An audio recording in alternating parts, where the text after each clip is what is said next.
बिस्मिल्लाहिर्रहमानिर्रहीम। अस्सलाम वालेकुम दोस्तों, आज हम आपके सामने बड़ा ही दिलचस्प वाक़या पेश करने जा रहे हैं।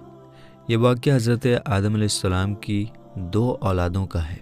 जी हाँ, बड़ा ही मशहूर वाक़या है, हाबिल और काबिल का।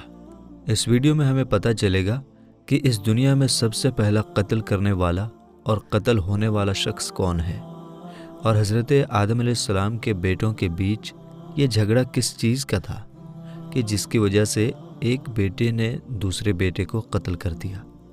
मेरे दोस्तों, आपसे रिक्वेस्ट है कि वीडियो को अच्छी तरह समझने के लिए आखिर तक ज़रूर देखिएगा। तो चलिए वीडियो में आगे बढ़ते हैं। दोस्तों, अल्लाह ताला ने जब हज़रत आदम अलैहिस्सलाम और माँ हव्वा को ज़मीन पर उतारा तो हज़रत आदम अलैहिस्सलाम सरंदीप के पहाड़ पर उतरे, जो अब श्रीलंका के हिस्से में है, और हज़रत हव्वा सऊदी अरेबिया के जद्दाह में। उनकी तौबा कबूल होने के बाद दोनों की मुलाकात अराफात की जगह पर हुई। दोनों ने एक दूसरे को वहीं पर पहचाना, इसलिए इस मैदान को अराफात कहते हैं, यानी पहचानने की जगह। जब हज़रत आदम अलैहिस्सलाम जन्नत से आए थे तो इन्हें अरबी ज़बान भी भुला दी गई थी। बहुत दिनों तक सुरियानी ज़बान में दुआ करते रहे तो तौबा कबूल हुई, और तौबा कबूल होने के बाद अरबी ज़बान फिर से आपको अता की गई। फिर हज़रत जिब्रील अलैहिस्सलाम ने पूरी दुनिया के जानवरों को आवाज़ लगाई कि ऐ जानवरों, अल्लाह ताला ने तुम्हारे लिए अपना खलीफा भेजा है, इनका हुक्म मानो और इनकी फरमाबरदारी करो। दरियाई जानवरों ने सर उठाकर इस बात को मान लिया, और ज़मीन में रहने वाले जानवर आपके आसपास जमा हो गए। तो हज़रत आदम अलैहिस्सलाम उन पर हाथ फेरने लगे। जिस जानवर पर उनका हाथ पहुंच गया वो पालतू बन गए, जैसे घोड़ा, ऊंट, बकरी, बिल्ली वगैरह, और जिस पर आपका हाथ ना पहुंचा वो जंगली रहा, जैसे हिरन वगैरह। इस वाक़ये के बाद हज़रत आदम अलैहिस्सलाम ने अर्ज़ किया, ऐ मेरे मौला, मेरी औलाद बहुत कमज़ोर है, इब्लीस का धोखा बहुत सख्त है। अगर तू इनकी मदद ना करे तो वो इब्लीस से कैसे बच सकते हैं। अल्लाह ताला का हुक्म आया, ऐ आदम, तुम्हारे और अहकाम थे, तुम्हारी औलाद के और अहकाम होंगे। हम हर इंसान के साथ एक फरिश्ता रखेंगे। तब आपने खुश होकर शुक्रिया किया। हज़रत हव्वा 20 या 40 मरतबा हज़रत आदम अलैहिस्सलाम से हामिला हुई। हर हामिले में 2-2 बच्चे पैदा हुए, एक लड़का और एक लड़की। एक हमल से दूसरे हमल के बच्चों के बारे में ऐसा हुक्म था जैसा कि अलग अलग माँ बाप के बच्चों का होता है, यानी पहले हमल से होने वाले बच्चे का दूसरे हमल से होने वाली बच्ची के साथ निकाह होता था। इसी तरह दूसरे हमल से होने वाले लड़के का पहली हमल से होने वाली लड़की के साथ निकाह होता था। उस वक्त दुनिया में ऐसा कानून था कि एक हामिला होने के बाद फिर दूसरा जो हमल होता था उन्हीं का आपस में निकाह होता था, लेकिन बाद में इस कानून को बदल दिया गया। हज़रत आदम अलैहिस्सलाम के 2-2 बच्चे हर हमल से पैदा हुए, सिवाय हज़रत शीस अलैहिस्सलाम के। हज़रत हव्वा ने हज़रत शीस को सिर्फ अकेला ही पैदा किया। इनके साथ जुड़वा कोई बच्ची नहीं थी। यह सिर्फ नबी करीम सल्लल्लाहु ताला अलैहि वसल्लम की इज़्ज़त और मर्तबे के लिए, क्योंकि नबी करीम सल्लल्लाहु ताला अलैहि वसल्लम का नूर आदम अलैहिस्सलाम से ट्रांसफ़र होते हुए हज़रत शीस अलैहिस्सलाम के पास आ गया। हज़रत आदम अलैहिस्सलाम ने हज़रत शीस अलैहिस्सलाम को ये समझाया कि ये नूर मुबारक पाक औरत की तरफ ट्रांसफ़र करना। फिर हज़रत शीस अलैहिस्सलाम ने अपने बेटे को यही बात समझाई, और इसी तरह ये सिलसिला हज़रत अब्दुल मुत्तलिब, जो कि हुज़ूर अकरम सल्लल्लाहु ताला अलैहि वसल्लम के दादा हैं, उन तक चलता रहा। हर एक ने अपने बेटे को इस नूर को पाक शिकम की तरफ ट्रांसफ़र करने की वसीयत की। हज़रत आदम अलैहिस्सलाम की वफ़ात के वक्त आपकी औलादें बहुत ही ज़्यादा हो गई थीं। किताब तफसीर सावी और जमाल वगैरह में आपकी औलादों की तादाद 1 लाख पहुँच जाने का जिक्र मिलता है। बहरहाल हज़रत आदम अलैहिस्सलाम के अपने बेटों में से काबिल और हाबिल थे। काबिल बड़ा था, हाबिल छोटा था। काबिल किसान था जो खेती बाड़ी करता था, और हाबिल बकरियां चराता था। काबिल के साथ पैदा होने वाली लड़की का नाम अकलिमा था, जो बहुत ही ज़्यादा खूबसूरत थी, और हाबिल के साथ पैदा होने वाली लड़की का नाम लियूदा था, جو کہ خوبصورتی میں کچھ کم تھی۔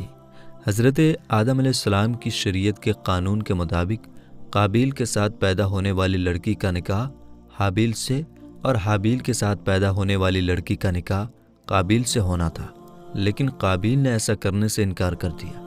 اس نے کہا کہ میرے ساتھ پیدا ہونے والی لڑکی کا نکاح ہی میرے ساتھ ہوگا۔ اس وقت ایسا قانون تھا کہ جو بچے ساتھ میں پیدا ہوتے تھے ان کو چھوڑ کر اگلے حمل والے بچے سے، یعنی اگلی بار پیدا ہونے والے بچوں سے ان کا نکاح کیا جاتا تھا، لیکن آج یہ حرام ہے۔ بہرحال جب قابیل نے ضد مچانی شروع کر دی تو حضرت آدم علیہ السلام نے کہا، تم دونوں اللہ کی راہ میں قربانی پیش کرو، جو سچا ہوگا اس کی قربانی قبول ہو جائے گی، اور جو جھوٹا ہوگا اس کی قربانی قبول نہ ہوگی۔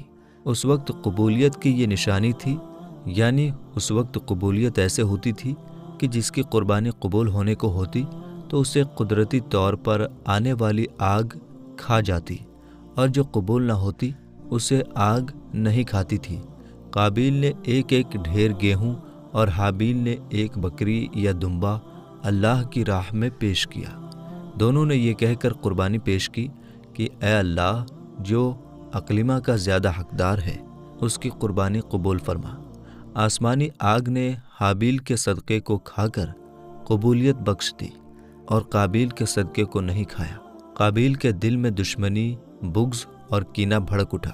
اس نے حابیل کو قتل کرنے کی دھمکی دے دی۔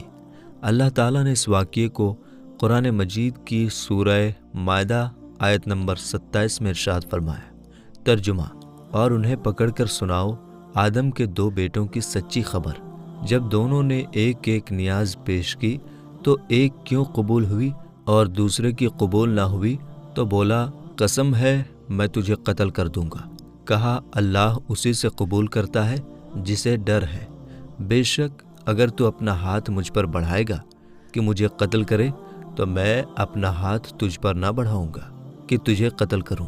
میں اللہ سے ڈرتا ہوں جو سارے جہان کا مالک ہے۔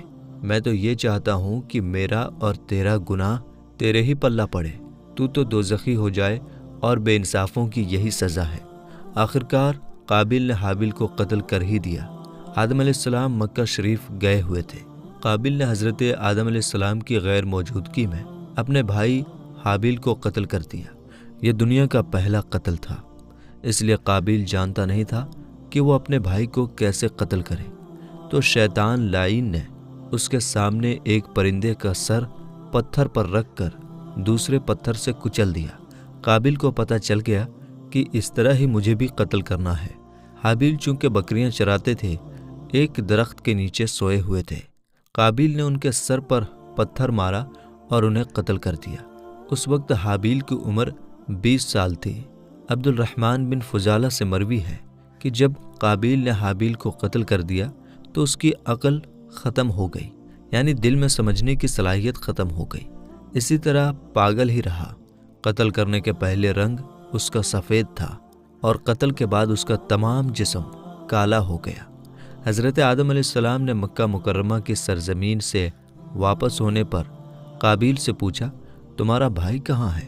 اس نے کہا، میں کوئی اس کا ذمہ دار تو نہیں تھا کہ میں اس کا دھیان رکھتا۔ تو حضرت آدم علیہ السلام نے فرمایا، تم نے اسے قتل کر دیا ہے، اس لیے تیرا جسم کالا ہو چکا ہے۔ حضرت ابن مسعود رضی اللہ تعالیٰ عنہ سے مروی ہے کہ رسول اللہ صلی اللہ تعالیٰ علیہ وسلم نے فرمایا کہ جو شخص بھی ظلم کی وجہ سے قتل ہوگا، اس کے قتل کا عذاب آدم علیہ السلام کے بیٹے پر بھی ہوگا، کیونکہ سب سے پہلے اسی نے قتل کی شروعات کی تھی۔ یعنی جس طرح قتل کرنے والے کو قتل کا عذاب ہوگا، اسی طرح قتل کی شروعات کرنے والے کو بھی عذاب ہوتا رہے گا۔ حضرت آدم علیہ السلام بیٹے کے قتل پر اتنے زیادہ غمزدہ ہوئے کہ 100 سال تک آپ مسکرائے نہیں، اور 100 سال کے بعد آپ کو ایک اور بیٹے کی خوشخبری دی گئی۔ یعنی آپ کو کہا گیا کہ اللہ تعالیٰ آپ کو زندہ رکھے، اللہ تعالیٰ آپ کو ایک اور بیٹا عطا فرمانے والا ہے۔ تو آپ مسکرائے۔ حضرت آدم علیہ السلام کو حابیل کے قتل ہونے کے بعد حضرت شیث علیہ السلام عطا ہوئے اور آدم علیہ السلام کے خلیفہ بنے۔ قابیل نے جب حابیل کو قتل کر دیا تو اب یہ نہیں جانتا تھا کہ کیا کرے، इसी तरह छोड़ देना, पर इसे ये खतरा था कि दरिंदे खा जाएंगे, तो वो अपने भाई की लाश को बोरी में डालकर फिरता रहा, यहाँ तक कि लाश बदबूदार हो गई। इसे छिपाने का कोई तरीका मालूम नहीं था और उसे कोई तरीका मिल भी नहीं रहा था कि मैं इस लाश का क्या करूं। बहुत ही परेशान था। अल्लामा नाज़िर रहमतुल्लाह अलैह ने इस मुकाम पर 3 वजह बयान की हैं। हालांकि मशहूर पहली बात है कि अल्लाह ताला ने 2 कौवे भेजे, दोनों लड़े, एक ने दूसरे को कत्ल कर दिया और अपनी चोंच और पंजों से ज़मीन को कुरेदा और मुर्दा कौवे की लाश को उस गड्ढे में डालकर और मिट्टी डाल दी। इससे काबिल को भी पता चल गया कि मुझे भी ऐसा ही करना है और बहुत परेशान हुआ कि मैं इस कौवे जितना भी ना जान सका और मैं इतना भी काम ना कर सका। काबिल ने तंग आकर हाबिल की लाश को इसी तरह फेंक दिया। अल्लाह ताला ने कौवे भेजे जिन्होंने मिट्टी खोद खोद कर इस लाश पर डाली और इसे छुपा दिया। ये देखकर काबिल को बहुत अफसोस हुआ कि हाबिल को अल्लाह ताला ने कितनी इज्जत बख्शी और मैं कितना जलील हो गया। कौवे की आम आदत यह है कि कोई खाने की चीज़ इसके पास हो तो इसे दूसरे वक्त के लिए ज़मीन में दबा देता है।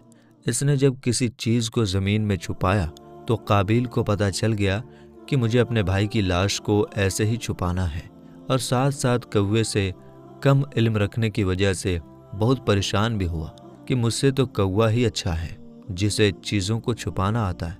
काबिल की शर्मिंदगी अल्लाह ताला के खौफ की वजह से नहीं थी, बल्कि इसे शर्मिंदगी इस पर हुई कि वह भाई के लाश को उठाए फिरता रहा और कौवा से भी कम अकल रहा कि इसे दफन न कर सका और इसी वजह से शर्मिंदा हो रहा था कि वह भाई को कत्ल करने के बावजूद खुद अपने मकासद में कामयाब नहीं हुआ था, क्योंकि इसके माँ बाप, बहन भाई सब नाराज़ हो गए। और वजह यह भी थी कि जब इसने देखा कि एक कौवे ने बड़ी मेहरबानी से दूसरे की लाश को दफन किया तो इसे शर्मिंदगी हुई थी कि मुझे तो अपने भाई पर इतना रहम भी नहीं आ सका जितना कौवे को है। पता चला कि इसने कोई तौबा नहीं की और शर्मिंदगी इसे सिर्फ अपनी बेवकूफ़ी पर थी और इसी तरह दुनिया में कब्र बनने का सिलसिला भी शुरू हुआ। सबसे पहली कब्र हाबिल की थी। दोस्तों, इस पूरी जानकारी का रेफरेंस किताब तज़किरतुल अंबिया पेज नंबर 64 से लेकर 68 तक। तो मेरे दोस्तों, ये था हाबिल और काबिल का वाक़या जिसमें एक भाई ने दूसरे भाई का कत्ल किया और वहीं से पहला कातिल और पहला मकतूल साबित हुआ। तो दोस्तों, आज की इस वीडियो में बस इतना ही। मिलेंगे इंशाअल्लाह ताला अगली वीडियो में। अस्सलाम वालेकुम, अल्लाह हाफिज़।